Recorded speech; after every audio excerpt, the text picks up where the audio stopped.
Everyone, in the video today, as you can probably guess, we're photographing lupins, and we got some of the best conditions you can ever think of. And it definitely created an image that I'm really stoked on. If you want to learn more, check out the link below. All right, let's get into it. It's one of those mornings where there was plenty of fog and lots of low cloud, but I could see on the satellite there was certainly some potential for the light to break through.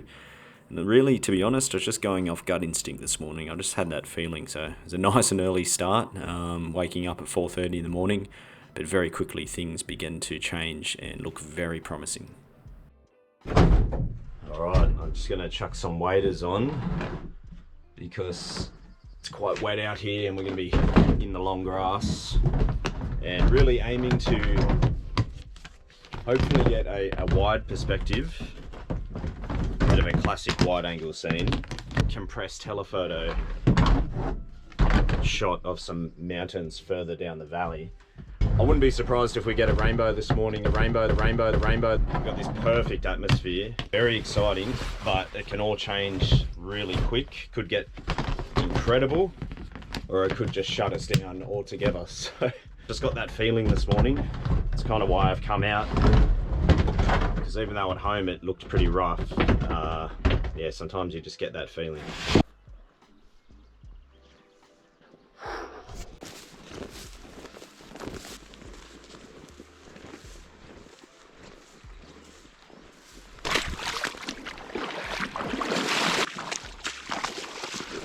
Look at these daisies everywhere as well.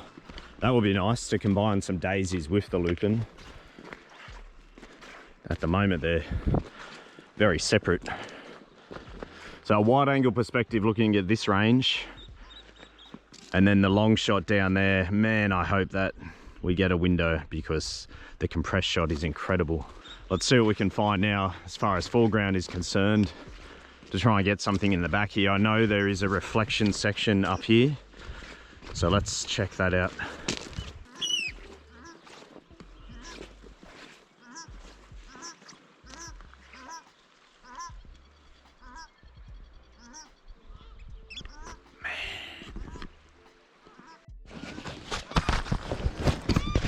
Wide angle scene. One of the memory cards I left at home. Luckily there is a spare one. Let's check the battery. Got the 12 to 24. Battery's good to go. All right. It's quite dark, so I'll be about 1/8 of a second. F11, potentially focus stacking. Wow, look at that atmosphere and the light. You can't really go wrong, can you?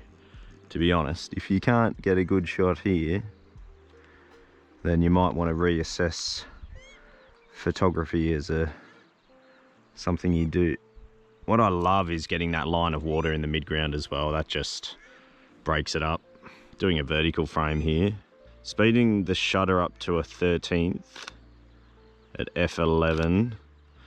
And if I focus stack, I can just tilt down, do a shot for the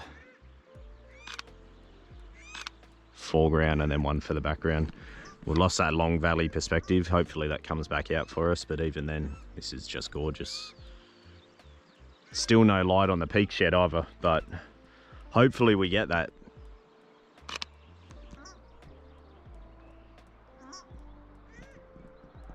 Well, you couldn't even make this up, but there's the rainbow that we mentioned earlier. I'm absolutely speechless here, and I've got to make sure I get this image without blowing it. Oh, what? Oh man, what a gift. Unbelievable.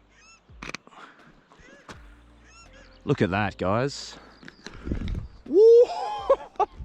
Well, I told you I had one of those feelings today. Look at that. So to fit that in, I definitely probably will go for this vertical orientation. It's quite faint, it's just a little bonus part of the frame. And look at that combination of what's happening. Pretty hard to film, to be honest, so sorry if it... So I'm on f13 for the depth of field, ISO 200, it's a little bit dark, and 13th of a second. Oh man, that is just impeccable, guys. Unbelievable. Right over the the range we're shooting, I'm just lost for words.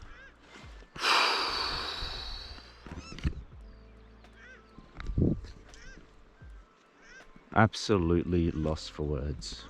Goodness me.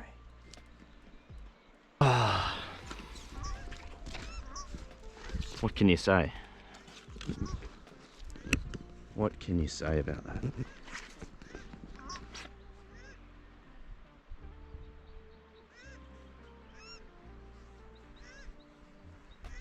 See how quick that changes? It's been, you know, less than 10 minutes. Probably noticed the little guys flying around. That is the sandfly. Anyone that comes to Fieldland or the South Island will get the pleasure of experiencing the sandfly. And it's all part of the game out here, mainly in summertime as well. Spring and summer, they're the worst. Winter, they'll typically go away. Man, that visibility. All right, back down here now. It's quite atmospheric down there. There's no light, but who cares? The atmosphere is incredible.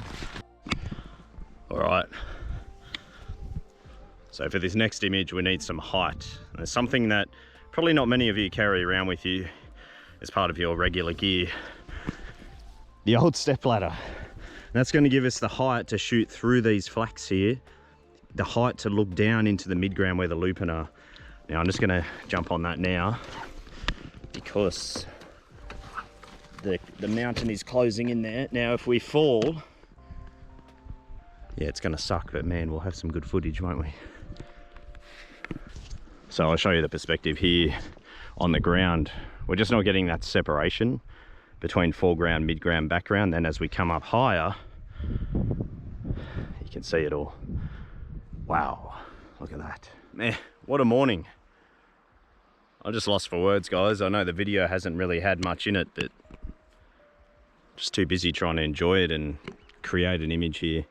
That valley back there just keeps getting better and better. My little perspective here on the ladder. Look at this, 100 mil.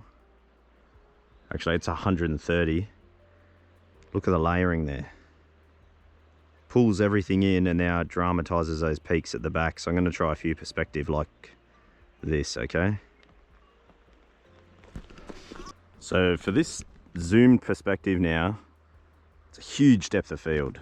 So what I'm doing is a focus stack and I'm actually manually adjusting it. So I'm grabbing the barrel with my finger here and adjusting and shooting. So listen to this, you'll hear me. I'm gonna sit about 135 mil at f16 and now, are you ready? So I've got my focus peaking on, so I'm looking at the foreground red and sharp, and now I'm just going to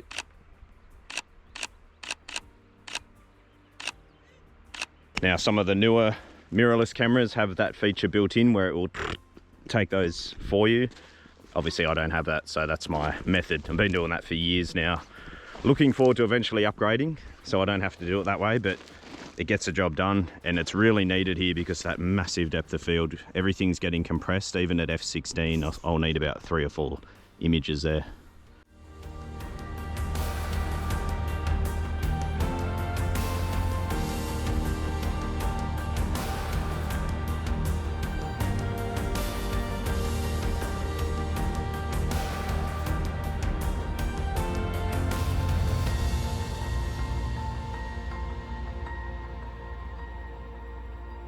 What a morning, eh?